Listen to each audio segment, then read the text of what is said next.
வணக்கம். நீங்க அனுப்பியிருந்த நோட்ஸ வச்சு நாம இன்னைக்கு ஒரு ஆழமான அலசலுக்கு போகலாம் வாங்க. கண்டிப்பா. இன்றைய தேதி பிப்ரவரி 2, 2026. பட்ஜெட் அன்னைக்கு சந்தையில ஒரு பெரிய புயலை அடிச்ச மாதிரி இருந்துச்சு. ஆனா இன்னைக்கு அந்த புயலுக்கு அப்புறம் ஒரு அமைதி திரும்பி இருக்கு. ம். உங்க குறிப்புகள்ல இது ஒரு அருமையான வார்த்தையில சொல்றீங்க. மதிப்பு சரி செய்தல், அதாவது வேல்யூ ரிப்பேர். ஆமா. இது சும்மா ஒரு சின்ன மூச்ச, இல்ல நாளைக்கு நடக்க போற பெரிய ஆட்டத்துக்கான ஒரு அறிகுறியா? இத கொஞ்சம் பிரிச்சு மேயலாம். நிச்சயமா. இது வெறும் நம்பர் கேம் இல்ல. இது ஒரு சைக்காலஜி கேம். பட்ஜெட் அன்னைக்கு ஏற்பட்ட அந்த அதிர்ச்சியில சந்தை தன்னோட சமநிலையை இழந்துடுச்சு. ஆமா. ஆனா இன்னைக்கு அது ஒரு தேர்ந்த மெக்கானிக் மாதிரி அந்த சேதத்தை சரி செஞ்சிருக்கு. நம்மளோட வேலை என்னன்னா, இந்த ரிப்பேர் ஒர்க் எவ்வளவு வலிமையானதுன்னு புரிஞ்சுக்கிறது தான். ஓகே. நாளைக்கு எக்ஸ்பைரி அன்னைக்கு இந்த ரிப்பேர் செய்யப்பட்ட வண்டி மறுபடியும் ஓடுமா இல்ல பிரேக் டவுன் ஆகுமா இந்த ஏல சந்தை நமக்கு என்ன க்ளூ கொடுக்குதுன்னு பார்க்கலாம். சரி. இந்த மதிப்பு சரி செய்தல் என்ற வார்த்தையே ரொம்ப சுவாரஸ்யமா இருக்கு. இது வெறும் விலை ஏறிடுச்சுன்னு சொல்றதுக்கும், மதிப்பு சரி செய்யப்பட்டதுன்னு சொல்றதுக்கும் என்ன வித்தியாசம்? நல்ல கேள்வி.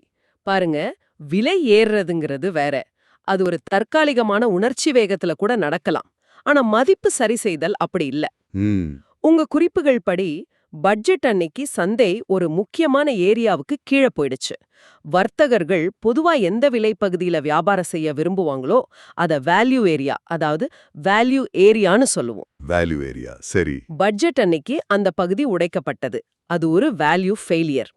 ஆனா இன்னைக்கு விலை கீழே இருந்த மெதுமா ஏறி அந்த மதிப்பு பகுதியோட கீழல்லை. Value area low. ஆமா. அப்புறம் அதோட மையம், பாயிண்ட் ஆஃப் கண்ட்ரோல், ஏன் அதோட மேல் எல்லையும் தாண்டி முடிஞ்சிருக்கு. வேல்யூ ஏரியா ஹையையும் தாண்டி. கரெக்ட். இது ஒரு திட்டமிட்ட செயல்பாடு. இது சந்தை என்ன சொல்லுதுன்னா, நேத்து நான் செஞ்சது ஒரு தவறு, இன்னைக்கு நான் அதை சரி செஞ்சுட்டேன்னு சொல்ற மாதிரி. ஓ, அப்போ இது ஒரு தற்செயலான விஷயம் இல்ல, ஒரு தெளிவான ஒரு ஸ்டேட்மெண்ட். ஆமா. குறிப்பா 24,676 அப்படிங்கிற நேற்றைய குறைந்தபட்ச புள்ளியிலிருந்து ஒரு வலுவான வாங்குதல் அழுத்தம் வந்திருக்குன்னு உங்க நோட்ஸ்ல இருக்கு.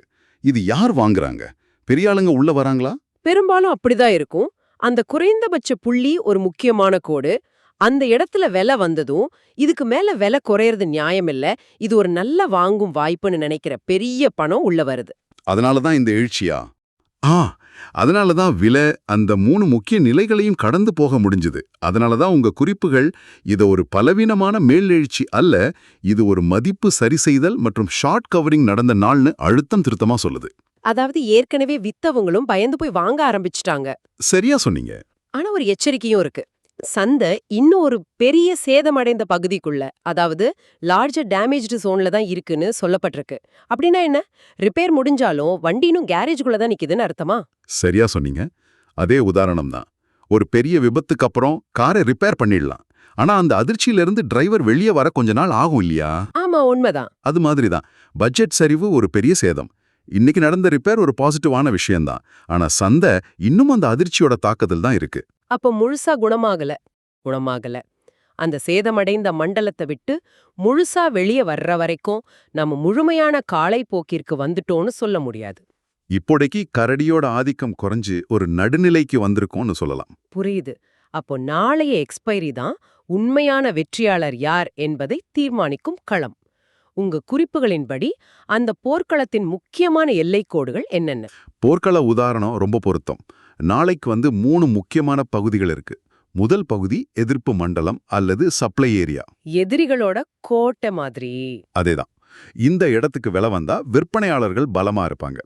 இதுல முக்கியமான கோடு முந்தைய நாளின் அதிகபட்சம், அதாவது PDH 25,108. 25,108. இதுதான் லக்ஷ்மண ரேகை. ஆமா. இதை தாண்டினா மட்டும்தான் காளைகளுக்கு உண்மையான வெற்றி. அதுக்கு கொஞ்சம் கீழே 24,965ல மதிப்பு பகுதியின் மேல் எல்லை VAH இருக்கு. சரி, இது மேல இருக்கிற தடை. ஒருவேளை சந்தை பலவீனமாக இருந்தால் கீழே விழாமல் தடுக்க எந்தெந்த நிலைகள் ஒரு பாதுகாப்பு வலையாக செயல்படும்? அது நம்மளோட பாதுகாப்பு படை. அந்த மண்டலத்துல மதிப்பு பகுதியின் கீழ் எல்லை VAL 24,768லயும் முந்தைய நாளின் குறைந்தபட்சம் PDL 24,676லயும் இருக்கு. ஓகே, அப்ப 24,676 தான் கடைசி கோட்டை. ஆமா, விலை இந்த இடத்துக்கு வந்தா வாங்குபவர்கள் உள்ளே வர வாய்ப்பு அதிகம். இது ஒரு ஷாக் அப்சார்பர் மாதிரி செயல்படும். மேல கோட்டை இருக்கு, கீழே பாதுகாப்பு படை இருக்கு. அப்போ இந்த ரெண்டுக்கும் நடுவுல ஒரு பகுதி இருக்குமே, அத உங்க குறிப்புகள் கட்டுப்பாட்டு மையம் அல்லது காந்தம்னு சொல்லுது. அது என்ன? பிஓசி, விவாப். மிக அருமையான கேள்வி. இந்த 2 நிலைகளும் தான் எக்ஸ்பைரி நாளின் ஹீரோ. பிஓசி, அதாவது பாயிண்ட் ஆஃப் கண்ட்ரோல், 24,867ல இருக்கு. Point of control. இத நேற்றைய தேதியின் பிரபலமான விலைன்னு சொல்லலாம். அதாவது அதிகப்படியான வர்த்தகம் நடந்த விலை அது. 2 தரப்பும் சம பலத்தோட சண்டை போட்ட இடம். சரி, விவாப். விவாப், அதாவது வால்யூம் வெயிட்டட் ஆவரேஜ் பிரைஸ், 24,909ல இருக்கு. இது சராசரி விலை மாதிரி தான், ஆனா பெரிய அளவுல வர்த்தகம் நடந்த விலைகளுக்கு அதிக முக்கியத்துவம் கொடுக்கும். இத பெரிய பணக்காரர்களின் சராசரி விலைன்னு சொல்லலாம். ஓஹோ, அது ஏன் காந்தம் மாதிரி செயல்படுது? ஏன்னா எக்ஸ்பைரி அன்னைக்கு ஆப்ஷன் விற்பனையாளர்கள் விலைய இந்த 2 புள்ளிகளுக்கு பக்கத்திலேயே முடிக்க முயற்சிப்பாங்க. அப்போதான் அவங்களுக்கு அதிகபட்ச லாபம் கிடைக்கும். அதனால இந்த 2 நிலைகளும் ஒரு காந்தம் மாதிரி விலைய தன் பக்கம் இழுத்துக்கிட்டே இருக்கும். இப்போதான் முழு படமும் தெரியுது. அப்போ நாளைக்கு நடக்க போறது இந்த 3 மண்டலங்களுக்கு இடையிலான ஒரு இழுபறி போட்டி தான். சரி, உங்க குறிப்புகள் நாளைக்கு நடக்க வாய்ப்புள்ள 3 விதமான காட்சிகளை அதோட நிகழ்தகவோட விவரிக்குது. அதுக்குள்ள போகலாமா? நிச்சயமா, இதுதான் இந்த பகுப்பாய்வோட மைய புள்ளி. முதல் காட்சி அதிகபட்ச நிகழ்தகவோட, அதாவது சுமார் 45% வாய்ப்போட ஒரு வரம்பு அல்லது நிலைநிறுத்தப்பட்ட நாள், அதாவது ரேஞ்ச் ஆர் பின்டே ஆகியிருக்கலாம்னு சொல்லுது. இது நடக்கணும்னா என்னென்ன நிபந்தனைகள் பூர்த்தியாகணும்? இது நடக்கணும்னா சந்தை காலையில அந்த முக்கியமான 25,108 என்ற கோட்டை தாண்ட முடியாம திணறணும். ஒருவேளை 24,095க்கும் 25,050க்கும் நடுவுல சந்தை ஆரம்பிச்சு மேல போக முயற்சி பண்ணி தோத்து போகணும். ஓகே. அதே சமயம் அன்னிக்கு உருவாகிற புதிய கட்டுப்பாட்டு புள்ளி, டெவலப்பிங் பிஓசி, நாம ஏற்கனவே பேசின அந்த 24,900 காந்து பகுதிக்கு பக்கத்திலேயே உருவாகணும். அப்படி நடந்தா என்ன ஆகும்? அப்படி நடந்தா விலை மேலேயும் கீழேயும் போகும், ஆனா ஒரு திசையில பயணிக்காது. ஒரு குறிப்பிட்ட வரம்புக்குள்ள, அதாவது 24,850க்கும் 25,100க்கும் நடுவுல மாட்டிக்கிட்டு நாள் முழுவதும் சுத்திட்டு இருக்கும். ஆப்ஷன் விற்பனையாளர்களுக்கு இது ஒரு கொண்டாட்டமான நாள். சரி, இரண்டாவது காட்சி காலையின் ஏற்பு, அதாவது புல்லிஷ் அக்செப்டன்ஸ். இது ஒரு ட்ரெண்ட் நாளாக அமைய 30% வாய்ப்பு இருக்கு. இதுக்கு என்ன நிபந்தனை? இதோட நிபந்தனை ரொம்ப நேரடியானது. சந்தை அந்த 25,108 என்ற லக்ஷ்மண ரேகையை தாண்டணும். தாண்டனா மட்டும் போதுமா? இல்ல, சும்மா தொட்டுட்டு திரும்பி வர்றதில்ல. அத உடைச்சு அதுக்கு மேல கொஞ்ச நேரம் நின்னு வர்த்தகமாகணும். அப்படி நடந்தா அதை ஏற்பு, அதாவது அக்செப்டன்ஸ்னு சொல்லுவோம். அப்படி அக்செப்டன்ஸ் நடந்தா அப்போ அன்னிக்கு உருவாகிற கட்டுப்பாட்டு புள்ளி, அதாவது டெவலப்பிங் பிஓசி 25,000க்கு மேல நகர ஆரம்பிக்கும். இது நடந்தா அது ஒரு பெரிய சிக்னல். ஏற்கனவே வித்தவங்க எல்லாரும் பயந்து போய் வாங்க ஆரம்பிப்பாங்க. Short covering. ஆமா, ஷார்ட் கவரிங். புதுசா வாங்குறவங்களும் உள்ள வருவாங்க. இதனால விலை வேகமா 25,200 மற்றும் அதுக்கு மேலயும் போக வாய்ப்பிருக்கு. இது காளைகளுக்கான நாள். சரி, இந்த மூன்றாவது காட்சியான எக்ஸ்பைரி ட்ராப் என்பது கேட்கவே கொஞ்சம் பயமா இருக்கு. இதன் நிகழ்தகவு சுமார் 25%. இதை ஏன் பொறி ட்ராப்னு அழைக்கப்படுது? சரியா கேட்டீங்க. இது ஒரு தந்திரமான பொறி. இதுல சிக்கிறது விலை 25,108 தாண்டினதும் சந்தை மேல போகுதுன்னு அவசரப்பட்டு வாங்குறவங்க தான். அப்படியா? ஆமா, இந்த காட்சியில என்ன நடக்கும்னா விலை வேகமா 25,108 தாண்டி ஒரு ஸ்பைக் கொடுக்கும். அத பார்த்து நிறைய பேர் வாங்க ஆரம்பிப்பாங்க. ஆனா அங்க நிக்காம அதே வேகத்துல விலை கீழே வந்து VAH மற்றும் VWAPக்கு கீழே வர்த்தகமாக ஆரம்பிக்கும். ஐயோ! இதுக்கு பேரு தான் நிராகரிப்பு, அதாவது ரிஜெக்ஷன். இது நடந்தா அந்த வரம்பு சரிஞ்சு ரேஞ்ச் கொலாப்ஸ் ஆகி விலை வேகமா கீழ் நோக்கி போகும். வாங்குனவங்க எல்லாரும் நஷ்டத்துல மாட்டிப்பாங்க.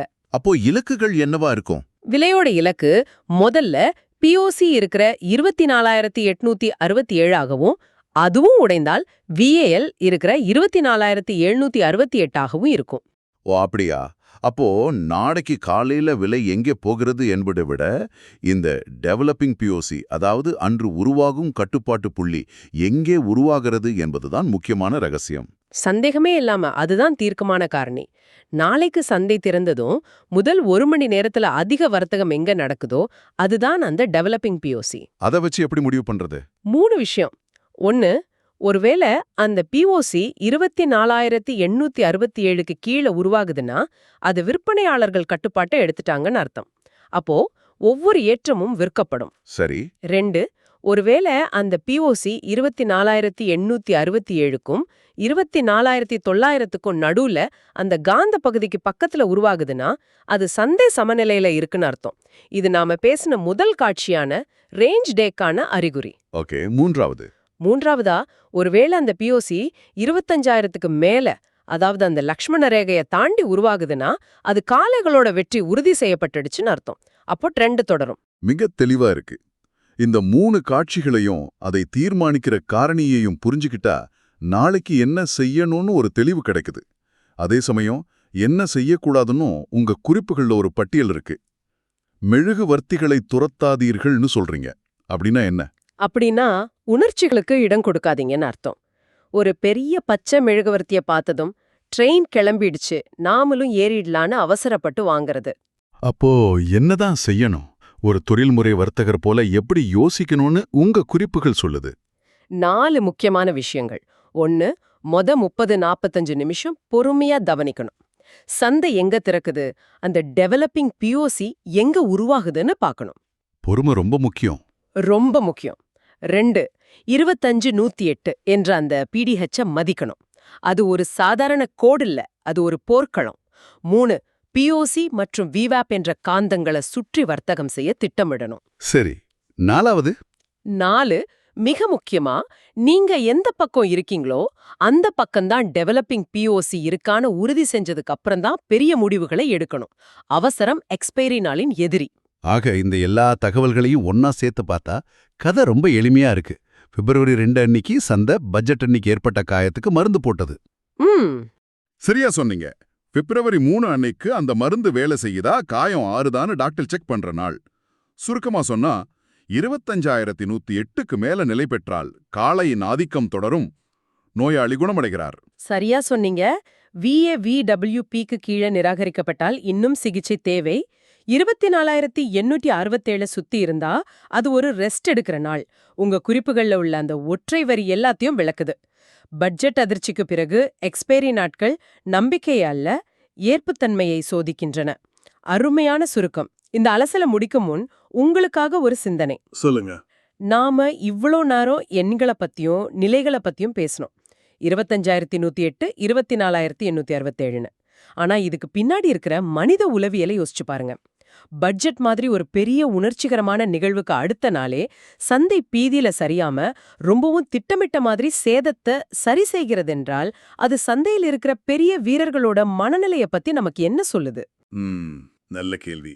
அவங்க பயப்படலையா, இல்ல அவங்க இந்த சரிவை ஒரு வாய்ப்பா பாக்குறாங்களா?